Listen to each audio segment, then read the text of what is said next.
All right, ladies and gentlemen, that was Ill Actually. Hooray! Uh, cool. So we're going to speak to Zoe. She's here with us. Hey. Zoe is a filmmaker and an award-winning playwright with a background in documentary television for the BBC. Ladies and gentlemen, give a big, warm EFN welcome for Zoe Hunter Gordon. There she is. Hello. Thank you. Thank you for having us. Thank you for coming on. There we go. Very nice. Okay, great. Now, sorry, excuse me. When we were speaking before, don't worry, you can't get COVID from me. It's strange and all that stuff.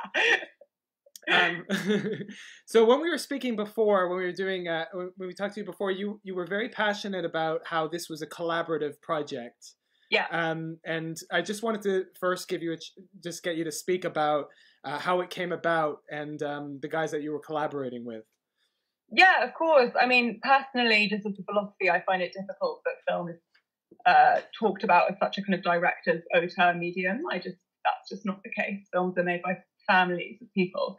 And I am just so indebted to everyone who worked with me on this film. But it came from a very personal place. My producer, Celestine, who I think is in the comments, is herself chronically ill. And she's a friend of mine, and we'd been kind of talking about the possibility of making a film together about being young and disabled for a while.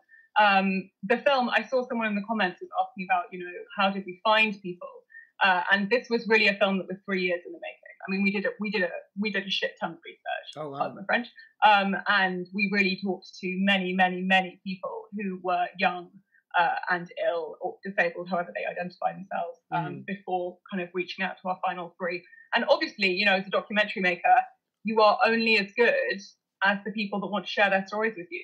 I am just completely indebted. That's an interesting phrase. Sorry, that's very interesting. Yeah, of course. Yeah. I mean, I just, is it my film or is it Ben and Jamisha's and Bella's? Yeah, I think as a good documentary maker, we should be elevating and listening to our contributors. Obviously, I shaped the stories, but it's their film just as much as it is mine. So yeah, I do really. It angers me sometimes the way that film is discussed, but it's changing.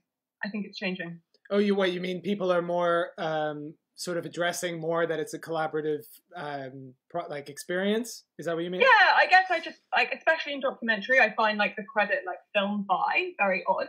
Right. It's not a poem. You didn't sit down in your room and write something. You worked with usually 30, 40 people, to create something much, much bigger than yourself. So yeah, thank you for flagging that. And my producers, Hannah and Celestine, are chatting here, and there is no way I could have even made a second of this film without either of them. So nice. Well, shout out to the comments to those guys. So I'm going to bring on Arafili, our good friend Arafili Monsieur. Hello, Here friends. she is. Hello, friend. Hello. So thanks for this very strong documentary. We have a couple of people that have exactly the same question, which is it's Kobe Westwood and it's Isha Gandhi that are asking, how did you meet these characters? If they aren't your friends, how easy was it to reach out to them and make enough of a connection to present, the genuine self? So actually, it's a sign of success. I'm so glad that you guys felt that we had a close relationship to them. I think that's integral.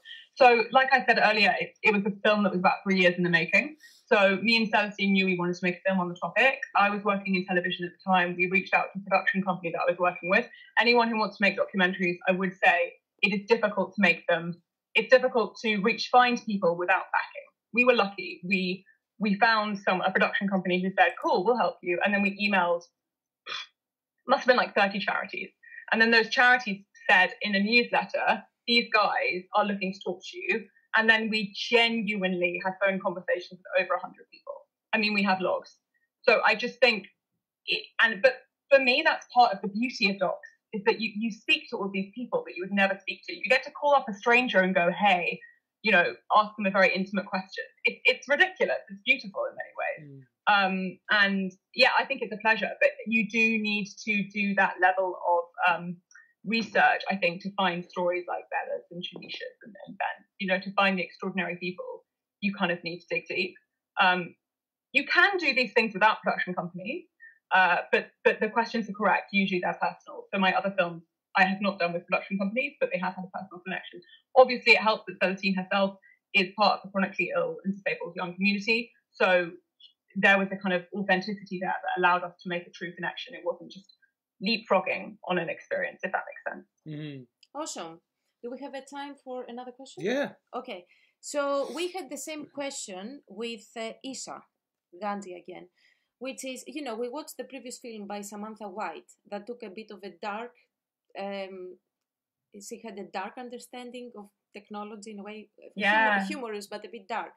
And here your subjects are finding a sense of empowerment, autonomy, and independence through technology. But I guess what we're asking, is there a bad side to that? What's your opinion? Did you try to be objective, or do you have an opinion?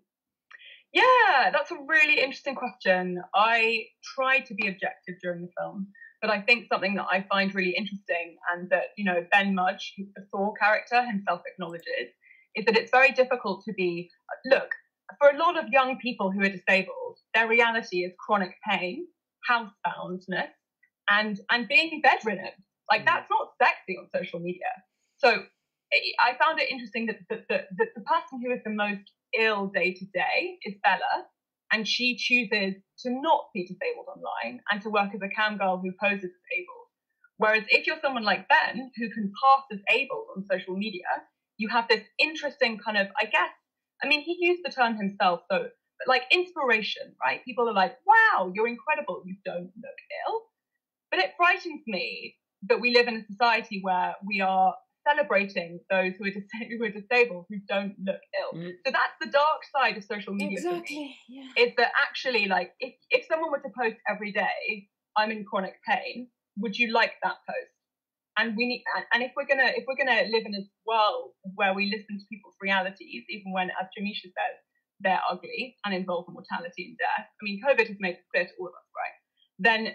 Then that means that we need to have a social media landscape that allows us to have those conversations in honest ways. Yeah. And I think for me personally, as an able-bodied filmmaker, disabled people who deal with these things day to day, they're not like amazing or incredible in a kind of an inspirational way, but they're also not frightening. Like, I think the more that you engage with the reality of illness and mortality, the less you're frightened of it. And I do hope that there's a world, maybe, you know, long answer, but that's the dark side of the internet for me, is that I don't think we have found yet a way to talk about vulnerability, properly vulnerability, that isn't just posting a photo, you know, after the fact. I mean, properly posting a photo being like, I'm in pain, or I'm not doing well. I don't think we found a way to communicate about that online. So I guess it's not what Samantha was exploring, the kind of sexuality, but it's a similar thing of how do we talk about the really ugly stuff, and how do we support each other through the stuff that we're frightened of. That is the kind of Instagram culture I want to see. Someone built that algorithm. Someone built that algorithm. Exactly. Right? Exactly. It should be trending. Yeah. All right, that's amazing stuff, Zoe. Very inspiring documentary and thought-provoking. I'm gonna. Thanks so much for having us. Alrighty. Thank you, guys. Yes, thanks so much, Zoe, for coming on. I'm going to try to give you a bit of applause here. Yes, I got it. Hey, very nice. Thank you, Zoe. Take care. Hope to hear more from you soon.